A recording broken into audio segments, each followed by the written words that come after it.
Bienvenue à vous tous et à vous toutes dans cette seconde vidéo qui fait partie d'une série, voilà une série concernant la croyance authentique. Et dans la vidéo précédente, nous avions évoqué la signification de cette phrase Al-aqidatu sahiha, la croyance authentique. On avait expliqué ce que signifiait aqida, croyance, d'un point de vue linguistique et d'un point de vue islamique. Et aussi on avait évoqué le sens ici de sahiha, authentique, c'est-à-dire préservé de défauts, d'erreurs. Et qu'Allah Azza wa Jal nous fasse cheminer sur la croyance authentique et qu'il nous fasse mourir avec cette croyance authentique, cette aqida sahiha.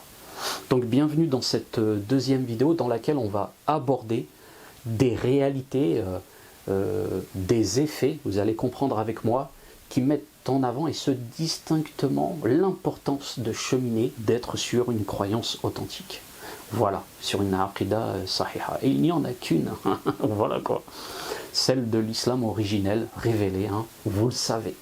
Alors avant de commencer, Alhamdulillahi Rabbil Alamin, toutes les louanges appartiennent à Allah Tabaraka wa Ta'ala. Wassalat, wassalam ala Rasulillah. Et que les bénédictions, les préservations d'Allah soient sur le prophète Mohammed. Amma ba'd. Ceci étant dit, mes frères, mes sœurs, encore une fois, bienvenue. Assalamu alaikum. Alors, ne tardons plus. Tadharu ahammiyatul aqida, al-aqidatu sahiha min khilali al-umur al-atiyya. Donc, l'importance de la croyance authentique va apparaître, et ce distinctement, très clairement, à travers ces réalités-là. Ces réalités-là, ces affaires, ces réalités-là. C'est des choses que l'on va évoquer ensemble. Et on va bien sûr argumenter, on va à chaque fois, avec ces affaires, ces réalités, évoquer des paroles, c'est-à-dire des versets du Coran. La parole d'Allah, le sublime. Allah Ta'ala, le Très-Haut. Donc premièrement, أنها الأساس في قبول العمل الصالح عند الله تعالى والذي به تكون النجاة في الآخرة والفوز بالجنة بعد رحمة الله تعالى. Donc, qu'est-ce que l'on vient de dire ici? Le premier point, le premier effet, l'affaire qui va mettre en avant l'importance, qui va faire apparaître l'importance de cheminer, d'être sur une croyance authentique, eh bien, la base, elle est, l'exemple c'est celui-ci, la base pour que l'action, la bonne action, les bonnes œuvres soient acceptées, eh bien, il faut être sur une aqidatu sahiha, sur une croyance authentique. Donc, la croyance authentique, c'est la base, écoutez bien, pour que les actes, les adorations soient acceptés. Et c'est à travers cela, ce que l'on vient de dire, qu'il y aura la réussite fil akhira, dans l'autre monde, voilà, dans l'au-delà, le succès du paradis, bien évidemment, après la miséricorde d'Allah Tabaraka wa Ta'ala. Je ne vous apprends rien, la personne, elle fait les actions, ce sont des causes, mais ce qui ouvre les portes de l'agrément d'Allah, du paradis, c'est sa miséricorde. Et oui, Allah Tabaraka wa Ta'ala nous dit dans le Coran, فَمَنْ كَانَ يَرْجُو لِقَاءَ رَبِّهِ فَلْيَعْمَلْ عَمَلًا صَالِحًا وَلَا يُشْرِكْ بِعِبَادَةِ رَبِّهِ أَحَدًا. Celui qui espère la rencontre de son Seigneur, eh bien qu'il fasse de bonnes actions et qu'il n'associe rien dans son adoration à son Seigneur, qu'il n'associe personne dans son adoration à son Seigneur. Surat al-Kahf, la caverne, verset 110. Donc dans ce verset, Allah Tabaraka wa Ta'ala nous dit, et vous l'avez parfaitement compris, que celui qui espère la rencontre de son Seigneur, et ici il s'agit d'espérer la rencontre de son Seigneur, c'est-à-dire en étant agréé de lui, avec les bonnes actions, etc. Bon bref, et être agréé de lui, c'est ce que une bonne rencontre en fait. Hein, il espère la rencontre de son Seigneur, mais d'une façon positive. Hein. Celui qui espère la rencontre de son Seigneur, eh bien qu'il fasse les bonnes actions. Vous connaissez les bonnes actions, l'ibada, l'adoration, etc. Obéir à Allah, ne pas lui désobéir. Voilà, hein, c'est tout un programme que vous connaissez et qu'il n'associe rien, personne à son Seigneur dans son adoration. Et donc il faut qu'il n'associe rien à Allah Azza wa Jal, qu'il soit le bon musulman innocent du polythéisme, du shirk. Vous le savez, hein, l'aqidatu sahiha, la croyance authentique, elle est préservée, authentique, premier cours, hein, on l'a dit, de l'erreur, du manquement, hein, voilà, hein, de l'erreur, du défaut. Et la pire des erreurs, le pire des défauts, c'est bien évidemment le polythéisme. Et le grand polythéisme qui fait sortir de l'islam, et donc qui annule cette croyance, cette foi. À partir de là, avec le polythéisme, le grand, il n'y a plus de croyance, il n'y a plus de foi, il n'y a plus rien. Il n'y a plus la rencontre d'Allah, il n'y a plus de bonnes œuvres, il n'y a plus rien. Tout disparaît. Qu'Allah Azza wa Jal nous préserve sur le droit chemin. Donc ce premier point, il est vraiment, il nous met en face, devant nous, l'évidence de la bonne croyance, car c'est à travers celle-ci que les bonnes actions sont acceptées. Et donc que le serviteur pourra rencontrer son Seigneur et être agréé, Inch'Allah ta'ala. Donc, et le contraire de cela, on l'a dit, hein, eh bien, lorsque la croyance, lorsque l'aqida, elle n'est pas sahiha, lorsqu'elle n'est pas authentique, eh bien, elle ne sera pas acceptée auprès d'Allah tabaraka wa ta'ala. C'est-à-dire, les actions ne seront pas acceptées auprès d'Allah tabaraka wa ta'ala, et si, on l'a dit, hein, sa croyance est pervertie. إذا كان صاحبه على عقيدة فاسدة. Si la personne a une croyance pervertie, ses actes ne seront pas agréés, acceptés. Et donc il sera parmi les perdants dans l'autre monde, dans l'autre vie, dans l'au-delà, il sera parmi les perdants. Allah tabaraka wa ta'ala nous dit dans le Coran, وَمَنْ يَكْفُرْ بِالْإِيمَانِ فَقَدْ حَبِطَ عَمَلُهُ وَهُوَ فِي الْآخِرَةِ مِنَ الْخَاسِرِينَ. Surat Al-Ma'ida, verset 5. Donc dans ce verset, Allah Azza wa Jal nous dit, celui qui mécroit dans la foi, c'est-à-dire que sa foi a été annulée, hein, il a fait des choses qui font que sa foi n'existe plus, celui qui mécroit dans la foi, eh bien ses actions sont effacées. Faqad habita amalu. Ses actions, ses œuvres seront effacées. Et il sera dans l'au-delà, parmi les perdants. Qu'Allah tabaraka wa ta'ala nous préserve. Allahumma amin. Allah Azza wa Jal nous dit aussi dans le Coran, وَلَقَدْ أُوحِيَ إِلَيْكَ وَإِلَى الَّذِينَ مِنْ قَبْلِكَ لَإِنْ أَشْرَكْتَ لَيَحْبَطَنَّ عَمَلُكَ وَلَتَكُونَنَّ مِنَ الْخَاسِرِينَ. Surat Az-Zumar, verset 65. Dans ce verset, Allah tabaraka wa ta'ala nous dit, écoutez bien, et je t'ai révélé, et il a été révélé à toi, et à ceux d'avant toi qui t'ont précédé, si tu associes tes œuvres, tes actions seront effacées. Et tu seras, et en plus il est sous une forme qui met en évidence l'évidence, quoi, qui appuie l'évidence. Et tes œuvres seront effacées et tu seras parmi les perdants. Surat Az-Zumar. Donc on voit à travers cela toute l'importance de faire attention à cheminer sur la croyance authentique et donc à bien l'étudier, à bien la connaître, de façon à ne pas se détourner et de ne pas se détourner de celle-ci et de finir dans une croyance qui serait pervertie et aux antipodes de ce qu'Allah Azza wa Jal a révélé à travers le Coran et la Sunna authentique, etc. Et donc vous voyez avec moi l'importance qu'il y a ici d'avoir une croyance authentique. Elle est à la base de l'action acceptée, agréée, des œuvres agréées par Allah Azza wa Jal. Donc on va passer, ici on a évoqué un point, on va évoquer d'autres points concernant ces affaires, ces effets qui vont mettre en évidence eh bien l'importance de cheminer sur une bonne croyance, excusez-moi hein, de vous tourner le dos, et on arrive ici au second point qui est celui-ci. أنها الأصل في الدعوة الرسل عليهم الصلاة والسلام جميعا.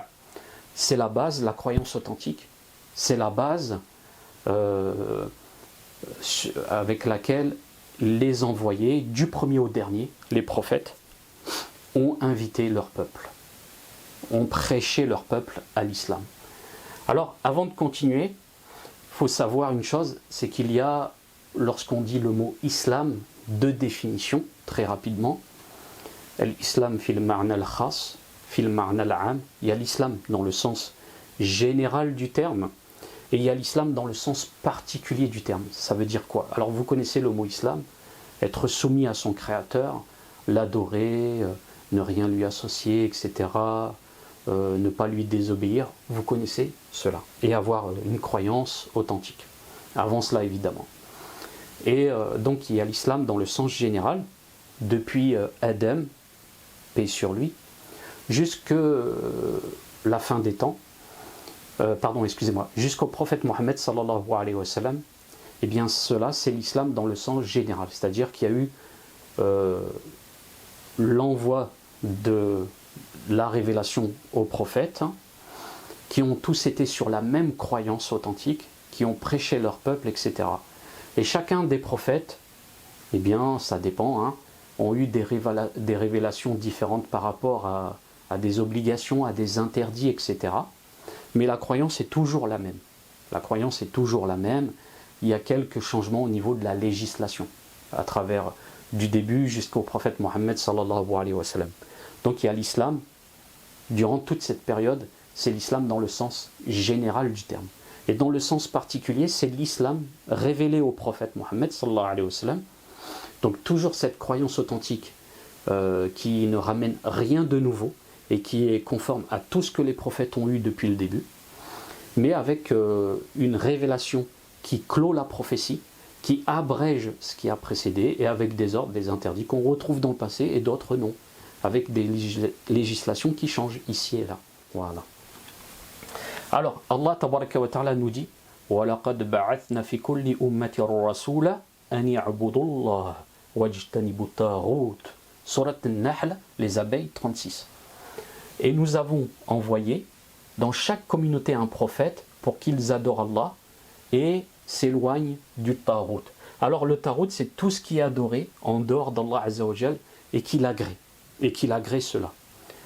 Donc ici, adorer Allah et ne rien lui associer, hein, tout simplement. Donc ici, on voit dans ce verset qu'Allah Azza wa Jal nous enseigne que les prophètes, eh bien, ont toujours appelé à l'unicité, au fait de rendre unique Allah dans l'adoration et de rien lui associer. Et c'est donc la première chose sur laquelle étaient les prophètes. Dès qu'ils ont été envoyés par Allah, ils les ont invités au tawhid. Au tawhid, rendre unique Allah dans l'adoration et rien lui associer. Pour résumer un petit peu ce qu'on disait, tous les prophètes ont appelé à la croyance authentique. Voilà. Ils ont appelé à la aqidatu sahiha.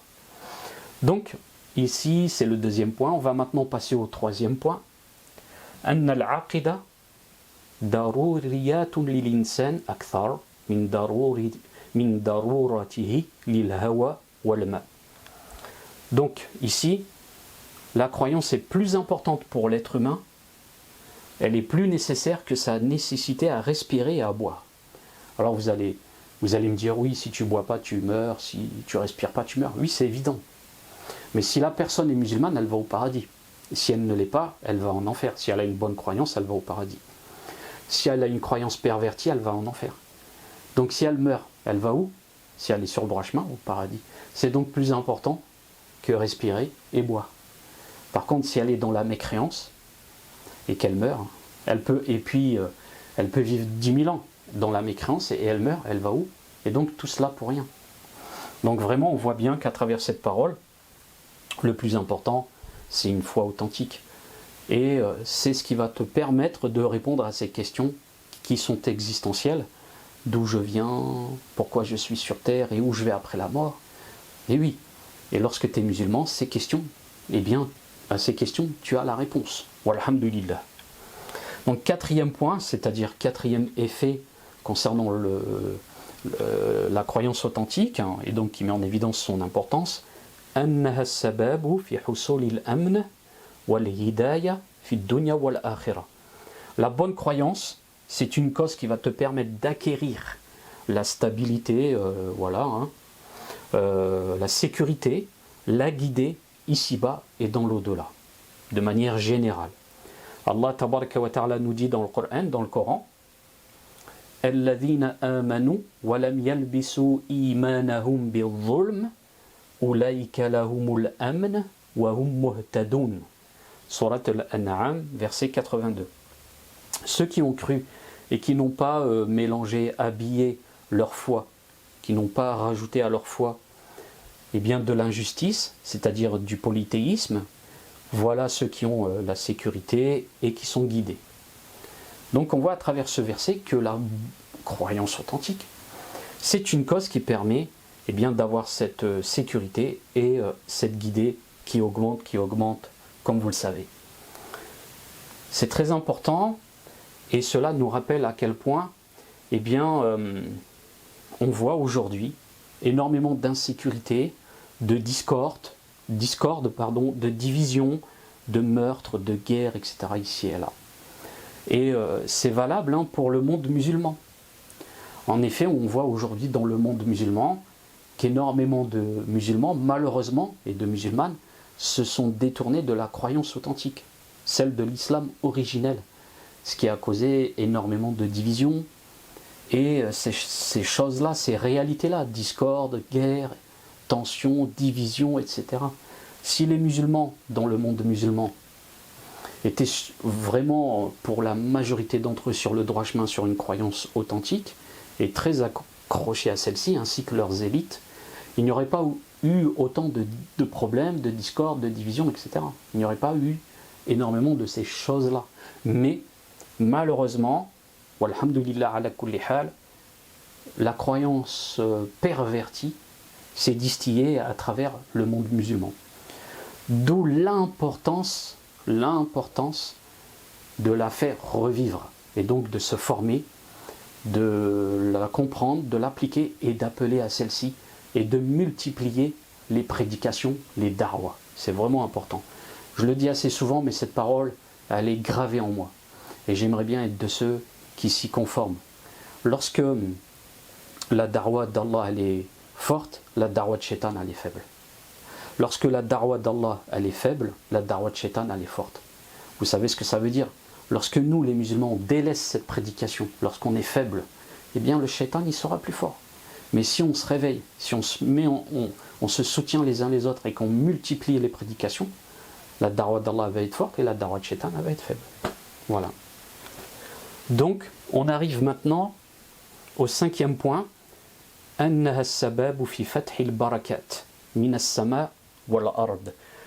Le fait d'être sur une bonne croyance, c'est une cause qui va ouvrir les portes de le barakat. Vous savez c'est quoi le baraka, qui descendent des cieux et de la terre.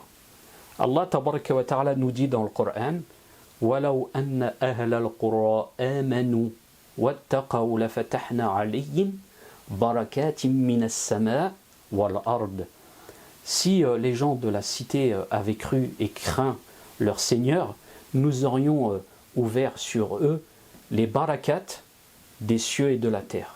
Surat Al-A'raf 96. Le baraka, là c'est au pluriel, barakat. Le baraka c'est le bien, le fait qu'il se pérennise et qu'il augmente. Le bien, qu'il reste et qu'il augmente, il augmente. C'est ça le baraka, le sens un peu linguistique du mot. Et Allah Azza wa Jal nous dit ici, s'ils étaient s'ils avaient cru, c'est-à-dire s'ils avaient la foi authentique, qu'ils craignaient leur Seigneur, eh bien nous aurions ouvert les portes de le barakat sur eux, du ciel et de la terre. Allahu Akbar. Donc on voit à travers ces réalités-là, ces effets, et on l'a prouvé à travers les paroles d'Allah, le Coran, qu'il est vraiment très important d'être sur une croyance authentique et de demander à Allah Azza wa Jal de nous préserver d'une croyance déviée, déviante, pervertie. Sur ce, j'espère que ce cours sera utile à moi ainsi qu'à vous, et je vous dis à bientôt pour d'autres cours, Inch'Allah, concernant la croyance authentique. Assalamu alaikum wa rahmatullahi wa barakatuh.